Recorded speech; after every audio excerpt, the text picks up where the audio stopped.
जबलपुर की यह तस्वीर सिर्फ मां की ममता की पराकाष्ठा की तस्वीर नहीं है। यह सिर्फ एक हादसे की तस्वीर नहीं है। यह उस पल की पूरी कहानी है जहां पर ममता और सिस्टम आमने सामने खड़े थे।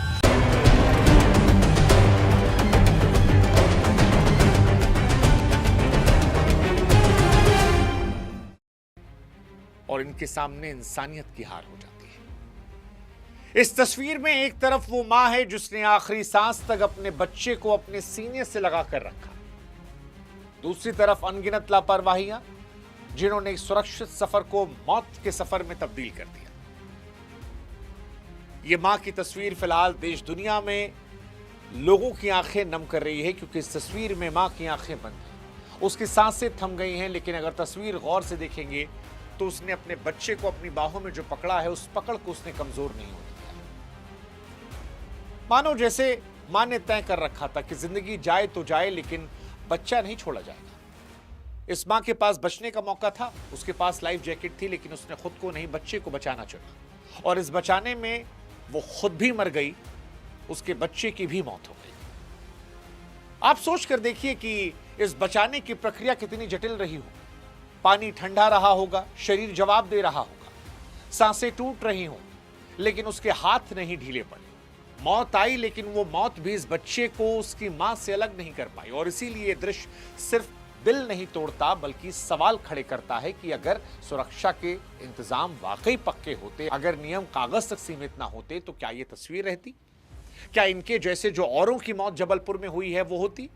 और असली सवाल यहीं से शुरू है, क्योंकि कहानी कोई भावनात्मक कहानी नहीं है। ये चूकों की परतें खोल चुकी कहानी है, जिसे हम और आप अक्सर नजरअंदाज करते हैं, क्योंकि सुरक्षा के साधन होने का दावा किया गया था, संसाधनों के होने की बात कही गई थी, लेकिन इसके बावजूद अगर जबलपुर में यह मौत होती है तो फिर इस मौत का जिम्मेदार कौन है? क्या यह बदकिस्मती थी या फिर लंबे समय से आ रही लापरवाहियों का नतीजा?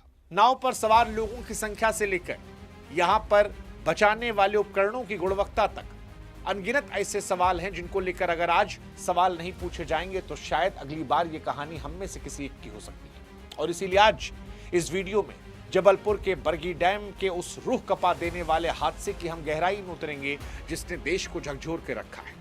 आज इस वीडियो में हम बात करेंगे कि आखिर हुआ क्या था, कैसे एक मां जिसके पास लाइफ जैकेट थी उसके बावजूद वो जिंदा नहीं बच पाई। प्रशासन के उन कागजी दावों की पड़ताल करेंगे जिनकी पोल इस जल समाधि ने खोल दी है। और आज ये वीडियो बड़ा महत्वपूर्ण है, आप भी साथ निभाइएगा, देखकर आगे मत बढ़िएगा, क्योंकि ये जो देखकर इग्नोर कर देने वाली प्रथा है, इसने ही सरकारों को जवाबदेह नहीं रखा है। लेकिन आज हम सवाल पूछेंगे, आप साथ दें या ना दें वो आपकी मर्जी है। नमस्कार, मैं हूं शुभांकर मिश्रा और आज कहानी है मध्य प्रदेश के जबलपुर की। वहां बिरगी डैम में गुरुवार शाम करीब 5 बजे पर्यटन विभाग का एक क्रूज अचानक आई तेज आंधी के चलते मौत के आगोश में समा जाता है। हवा की रफ्तार 74 किलोमीटर प्रति घंटा थी, जिसे शांत पानी की लहरों को जानलेवा दीवार में तब्दील कर दिया। हादसे किनारे से महज 300 मीटर की दूरी पर हुआ, लेकिन उस चंद मीटर के फासले ने कई हंसते खेलते परिवारों को हमेशा के लिए उजाड़ दिया। यहां मौजूद लोग कहते हैं कि 43 से 47 पर्यटक थे। टिकट जो है 29 ही काटी गई थी, यानी जितनी क्षमता थी उससे कहीं ज्यादा भीड़ बढ़ाई गई थी। बेवकूफ बनाया गया था टिकट कम काटकर। लेकिन ये सब बातें लहरों के सामने थोड़ी ना टिकती हैं। पानी के अंदर के दृश्य भयावह थे। गोताखोरों ने रेस्क्यू ऑपरेशन शुरू किया तो कई घंटों की मशक्कत के बाद कई लाशें, 9 शव निकाले जा चुके हैं। संख्या और बढ़ सकती है। इन सारी संख्याओं के बीच में एक तस्वीर मां और बच्चे के शव की आती है, जिसने देश में सभी की आंखों में आंसू ला दिया है। एसडीआरएफ कह रही है कि 28 लोगों को निकाला गया है, पर लापता लोग अभी भी हैं। मातम अभी भी मच रहा है। और यहीं से सवाल उठ रहा है कि इसे हादसा कहा जाए या फिर इंसानी गलतियों का वो नतीजा जो चेतावनी मिलने के बावजूद दोहराई गई। क्योंकि जब हवा की गति इतनी डरावनी थी तो इतने बड़े जोखिम के बीच पर्यटकों को बीच पानी में उतारने की इजाजत आखिर किसने दी? क्या ये सिर्फ लापरवाही थी? देखिए, हम और आप जब घूमने फिरने की बात करते हैं तो अक्सर उन जगहों पर जाते हैं जहां सुरक्षा छूट जाती है, और जबलपुर में यही हुआ है। इस बरगी डैम का यह हादसा चीख चीख कर कह रहा कि सुरक्षा के नियमों का पालन सिर्फ दिखावे के लिए था। कायदे से किसी भी नाव या क्रूज पर लाइफ जैकेट का होना काफी नहीं, बल्कि उसे सही से पहनना और किसी मुसीबत के समय वहां मदद का इंतजाम होना जरूरी है। लेकिन ना उस दिन बचाने वाला, और क्योंकि क्रूज पर क्षमता से ज्यादा लोग सवार थे, इसलिए माँ बेटे को एक ही में पहना दिया गया। अगर अलग अलग पहनाते तो शायद वो दोनों जिंदा होते। लेकिन पैसा कमाने के लालच में नावों पर भीड़ भर दी जाती है, जो संतुलन बिगड़ने का एक बड़ा कारण है। 43 से 47 लोगों का उस क्रूज पर सवार होना, जबकि आधिकारिक रिकॉर्ड में संख्या कम दिखाना यह बता रहा था कि प्रशासन की नाक के नीचे एक अलग खेल चल रहा था। अब जब वजन हद से बढ़ा तो नाव का संतुलन डगमगाया। 74 किलोमीटर प्रति घंटा की रफ्तार चलने वाली हवा ने पलटा। अब जांच होगी, कमेटियां बैठेंगी, फाइलों में लिख दिया जाएगा इतने मरे, लेकिन यह नहीं बताया जाएगा कि जो मरे वो किसी के बाप थे, किसी के बेटे थे, किसी की मां थी, किसी की बहू थी, किसी की बीवी थी, किसी की बेटा थी। ये नहीं बताया जाएगा कि वो अकेले लोग नहीं मरे हैं, उनके साथ अनगिनत दुख जो है वो जिंदगी भर का लोगों को दे दिया गया है। और ये सब किस लिए? क्योंकि सुरक्षा मानकों को माना नहीं। खामियाजा आम आदमी को अपनी जान से चुकाना पड़ा। मुनाफा कमाने की इस दौड़ ने बरगी डैम में शांत पानी को खूनी कब्रिस्तान में तब्दील कर दिया, और अब यहां सन्नाटा है, अपनों को खोने का काम है। लोग सवाल पूछ रहे कि लाइफ जैकेट ने मां का साथ क्यों नहीं दिया? क्योंकि तस्वीर जो है उसमें तो दिख रहा है मां ने लाल रंग की जैकेट पहनी है, जिससे उसे पानी की सतह पर तैरता रहना चाहिए था। लेकिन क्या हुआ? तो यहां मां की ममता और विज्ञान के बीच एक दर्दनाक टक्कर है। लाइफ जैकेट पानी पर वैसे ही काम करती जैसे हवा से भरा गुब्बारा, लेकिन जब ममता का बोझ और डूबते बच्चे की छटपटाहट उसे नीचे खींचती है तो वो गुब्बारा पत्थर बन जाता है। मां ने बच्चे को ऊपर रखने की कोशिश में ताकत लगाई होगी। पानी में संघर्ष करते समय जब दो लोग एक दूसरे को पकड़ते हैं तो तैरने की शक्ति जवाब दे देती है। अगर बच्चा डर के मारे मां को नीचे खींच रहा था तो लाइफ जैकेट की ताकत उसके अतिरिक्त वजन को नहीं संभाल पाई। और यहां असली सवाल उन लोगों से होना चाहिए जिन्होंने एक छोटे बच्चे को बिना लाइफ जैकेट के नाव पर चढ़ा दिया। उनके पास एक्स्ट्रा लाइफ जैकेट थी नहीं कि बच्चे को अलग से पहनाया जाए। मां बेटे को यह पहनाया गया, और यह तकनीकी खराबी नहीं थी, यह मानवीय भूल थी जो मौत की वजह बनी। मां ने कोशिश की, उस कोशिश में अपनी जान को भी कुर्बान कर दिया, लेकिन अगर ये उपकरण होते तो वो जान बच सकती थी। अक्सर देखा जाता है कि पुराने सर्टिफिकेट सारे नाव चलती है, जो ऐसे समय में जानलेवा होती है। मां के मामले में सुरक्षा का लाल कवच एक बेबस ममता के आगे नाकाफी साबित हुआ, क्योंकि ममता का प्यार विज्ञान के नियमों पर भारी नहीं पड़ पाया और इसलिए मौत हो गई। सच कहें तो ये घटना अपने आप में एक घटना है, लेकिन ऐसी घटनाएं और हो सकती है, क्योंकि नर्मदा नदी किनारे हर साल हजारों लोग आते हैं, लेकिन जांच के नाम पर वहां सुविधाएं ना के बराबर है। अब ऐसी जगह जहां सीधे मौत हो सकती है वहां नियम साफ होने चाहिए, मौसम की जानकारी होनी चाहिए, नाव की फिटनेस चेक होनी चाहिए। हवा की रफ्तार इतनी ज्यादा थी, तेज आंधी चेतावनी थी। सवाल उठना चाहिए कि किसने परमिशन दी।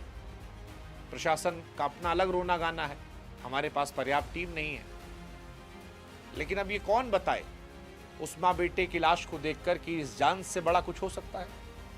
क्योंकि चेकिंग समय पैसा कौड़ी ले दे के सब ठीक कर दिया जाता है।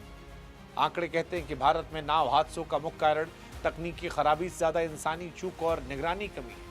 और जब तक लापरवाही करने वालों की जिम्मेदारी नहीं होगी, आज जबलपुर है, कल हो सकता है बनारस हो,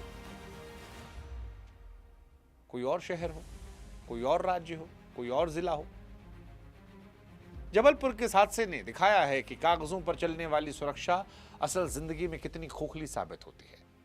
किस तरह सरकारी सिस्टम की ढिलाई आम आदमी की जान पर भारी पड़ती है। किनारे से महज 300 मीटर की दूरी पर गोताखोरों का ना पहुंच पाना, सही समय पर सहायता ना मिलना, लाइफ जैकेट का ना होना, यह बताता है कि जहां मामला जान का भी है वहां हम कितने लापरवाह हैं। क्योंकि इस मौत को टाला जा सकता था। जब वो नाव डगमगाई होगी, जबरदस्त डर शोर मचा होगा। ऐसी स्थिति में अगर स्टाफ को सही ट्रेनिंग दी गई होती तो शायद लोगों को सुरक्षित तरीके से निकाल लेते। लेकिन अक्सर नाव पर काम करने वाले लोग पेशेवर नहीं होते, वो दिहाड़ी मजदूर होते हैं जिन्हें आपातकालीन स्थिति की समझ नहीं होती। उस मां ने जब देखा होगा मदद के लिए कोई नहीं आया तो ममता जगी होगी। मां का दिल ऐसा होता है, खुद को खतरे में डालकर बच्चे को बचाया होगा।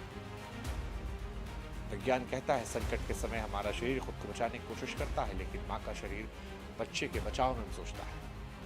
पूरी घटना के समय जो बीता वो सोचकर दिल रो उठता है। यह हादसा केवल किस्मत का नहीं बल्कि समय पर मदद ना मिलने का एक दुखद कहानी है, जिसने हंसते खिलते परिवार को पानी गहराइयों में दफन कर दिया। अगर लाइफ गार्ड्स की बोट पास में खड़ी होती तो शायद वो माँ आज अपने बच्चे को अपनी गोद में खिला रही होती, ना कि वे अपनी बेजान बाहों में जकड़े हुए पानी की सतह पर तैरती हुई लाश को तौर पर मिलती। खराब मौसम अंधेरे ने रेस्क्यू कठिन बनाया, लेकिन तैयारी होती तो शायद जिंदगी बचती। जबलपुर की घटना इसीलिए हमारी नज़र में सिर्फ एक एक्सीडेंट नहीं है, ये हमारे सिस्टम की हार है। माँ और बच्चे आज नहीं रहे, लेकिन उनकी ये तस्वीर हमारे ऊपर एक सवाल छोड़ गई है। माँ ने अपना धर्म निभाया, लेकिन प्रशासन सुरक्षा की जिम्मेदारी निभाने वाले लोग फेल हो गए। लाइफ जैकेट पहनकर डूब जाना ये बताता है कि जैकेट देना काफी नहीं है, पूरी व्यवस्था का सही होना काफी है। ये कहानी उस माँ की जीत की है जिसने आखिरी दम तक हार नहीं मानी। ये साबित किया कि माँ का प्यार दुनिया की हर ताकत से बड़ा है, लेकिन ये समाज की हार है, सिस्टम की हार है कि हम उन्हें बचा नहीं पाए। सवाल ये है कि क्या ये बलिदान व्यर्थ जाएगा? क्या ऐसे नियम कड़े होंगे, सही जांच होगी, दोषियों को सजा मिलेगी जो मिसाल बन जाए? वो माँ जो मरकर भी अपने बच्चे को सीने से लगाए रही, वो आज पूछ रही है कि क्या हम अभी भी नहीं बदलेंगे? अगली बार जब आप किसी क्रूज पर चढ़ें और आपको लाइफ जैकेट ना मिले तो उस माँ की बेजान बाहों को याद कर लीजिएगा। शायद एक सवाल आपकी जान बचा सकता है। ईश्वर उनकी आत्मा को शांति दे, उनके परिवार को असहनीय दुख सहने की हिम्मत दे। लेकिन सच्ची श्रद्धांजलि यही होगी कि ऐसी घटनाओं से सीखा जाए और आने वाली पीढ़ियों के लिए एक सुरक्षित माहौल तैयार किया जाए, जहां माँ को अपनी जान गंवानी न पड़े।